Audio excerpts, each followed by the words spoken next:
요시코 카와시마의 삶에 얽힌 미스터리. 그녀는 왜 공주 신분을 포기하고 일본 스파이가 되었을까? 가와시마 요시코는 홍콩과 대만의 많은 영화와 TV 드라마에 등장하는 캐릭터로 그녀에 대해서는 많은 미스터리가 있습니다. 그녀의 원래 이름은 아이 신기오로 셰니, 아이전저로 자이언요로 청나라의 소순치 왕자의 14번째 딸이었습니다. 당시 기준으로 볼 때 그녀는 정통 청나라 공주였습니다. 그러나 국력이 쇠퇴하면서 그녀의 탄생은 비극으로 끝났지만 그녀의 아버지 순치는 그녀에게 동방의 보물이라는 뜻의 동진이라는 이름을 지어주었습니다. 그녀의 아버지가 그녀를 보물처럼 대하지 않은 건 안타까운 일이에요. 1912년에 청나라는 멸망했습니다. 청나라를 부활시키겠다고 결심한 상치는 일본에 기대를 걸었다. 불행히도 그의 시력은 좋지 않았습니다.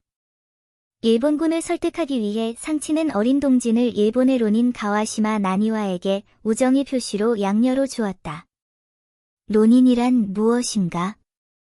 원래 의미는 게으름뱅이와 악담을 뜻했으며 나중에는 중국과 북한에서 불법 활동에 종사하는 방랑 전사를 뜻하게 되었습니다. 요즘에는 약간의 권력을 가진 소규모 갱스터를 뜻합니다. 왕자가 자신의 환상을 위해 그런 갱스터에게 자신의 딸을 준다는 건 너무나 슬프고 우스꽝스러운 일입니다. 상치의 움직임은 곧바로 일본군의 호의를 얻었다. 그 후 가와시마 나니와와 상치는 형제가 되었고 두 사람은 함께 만주몽골 독립운동을 기획했습니다. 궁극적으로는 실패했지만 이 운동에서 나온 사상은 일본이 세운 괴뢰국 만주국의 원형이 되었습니다. 만주국, 괴뢰국의 옛 사진들. 1912년 가와시마 나니와의 양녀였던 아이 신기오로 셰니는 이름을 가와시마 요시코로 바꾸고 양부와 함께 일본으로 왔습니다. 이때부터 요시코 카와시마의 양아버지인 나니와 카와시마는 그녀의 삶을 스파이로 정의했습니다. 그래서 그녀는 일본에 있는 동안 엄격한 군사 교육을 받았습니다. 그녀는 어린 나이에 마츠모토 여고에 입학하여 엄격한 군국주의 교육을 받았고 가와시마 나니와로부터 정치, 군사, 정보 등의 방면에 대한 훈련을 받았습니다. 가와시마 나니와는 그녀가 중국인이라는 정체성을 완전히 잊도록 하기 위해 그녀에게 일본의 역사와 가족사에 대한 많은 이야기를 강제로 주입하여 일본에 봉사해야 한다는 절대적인 신념을 갖게 하고자 했습니다.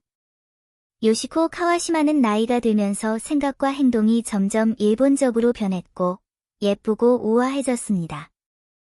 그러나 그녀의 그 후의 경험은 매우 불행한 일이었고 그녀는 남은 인생 동안 겪었던 굴욕을 결코 잊을 수 없었습니다. 양아버지는 양딸이 점점 더 예뻐지는 것을 보고 결국 욕망을 억누를 수 없게 되어 자신이 수행승으로 키운 양딸을 차지하려고 했습니다. 가와시마 나니와는 요시코를 첩으로 삼고 싶어 했습니다. 그러나 이때 가와시마 나니와의 나이는 60에 가까웠고 나이 차이와 양부양녀 관계로 인해 첩을 맞이한다는 생각은 무산되었다. 하지만 그의 마음속에 억압된 욕망은 그의 양아버지에게 요시코 카와시마를 강간하게 만들었다. 그 해 요시코 카와시마는 17세의 아름다운 소녀였습니다. 그녀는 오빠에게 도움을 요청하기로 했지만 가와시마 나니와의 양아들인 오빠는 여동생을 위해 나서지 못하고 그녀에게 조용히 있으라고 조언했습니다. 극도로 비탄에 빠진 요시코 카와시마는 자신의 메모에 1913년 10월 6일 나는 여성들을 영원히 제거했다 라고 불평했다. 다음 날 그녀는 일본 식빵을 머리에 쓰고 밑단에 꽃이 달린 기모노를 입었습니다. 그녀는 소녀로서 작별 사진을 찍었고 그 후로 남자처럼 옆으로 갈라진 머리를 하고 여성으로서의 정체성에 완전히 작별 인사를 했습니다. 그 후 카와시마 요시코는 카와시마 나니와의 집을 떠났다. 1927년 여름 21세의 요시코 카와시마는 중국으로 돌아와 중국 이름을 진비후이로 바꾸었습니다.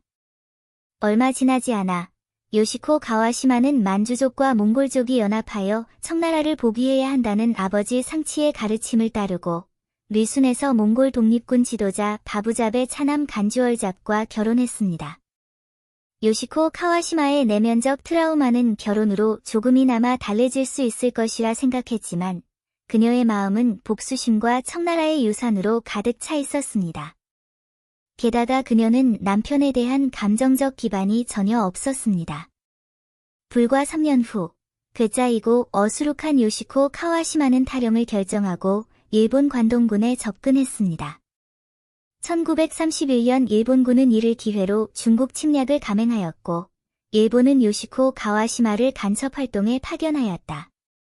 그녀는 황구둔 사건, 9.18 사건, 완용 이송 등 주요 비밀작전에 참여하였고 중국과 세계에 충격을 준 1.28 사건을 직접 지휘하였습니다. 그녀는 일본 정보기관의 꼴이 되었고 다나카 다카요시, 도이하라 겐지 등 일본 정보기관 수장들로부터 높은 평가를 받았습니다. 1945년 일본군은 패배하고 항복하였고 만주국은 그 후 파괴되었으며 청나라 황실의 부흥 꿈은 완전히 산산이 조각났습니다. 같은 해 10월, 가와시마 요시코는 베이징 동시구조 후통에 있는 자신의 사저에서 군사정보국 요원 장페이지에게 체포되어 반역죄로 기소되었습니다. 1948년 3월 25일, 자살 유서를 쓴 후, 요시코 가와시마는 이른 아침 베이징 제1감옥에서 총살형에 처해졌습니다. 그녀는 41세였습니다. 일부 학자들은 가와시마 요시코에 대해 다음과 같이 논평했습니다. 요시코 카와시마의 삶은 증오스럽고 부끄러웠지만 동시에 비극적이고 불쌍하기도 했습니다.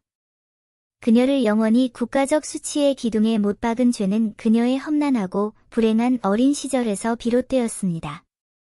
그녀의 가문 왕조는 그녀가 태어난 직후에 끝났고 중화민국 초기에 체결된 황실에 대한 특혜 협정은 곧 파기되었으며 푸이가 이끄는 황실은 베이징에서 완전히 쫓겨났습니다.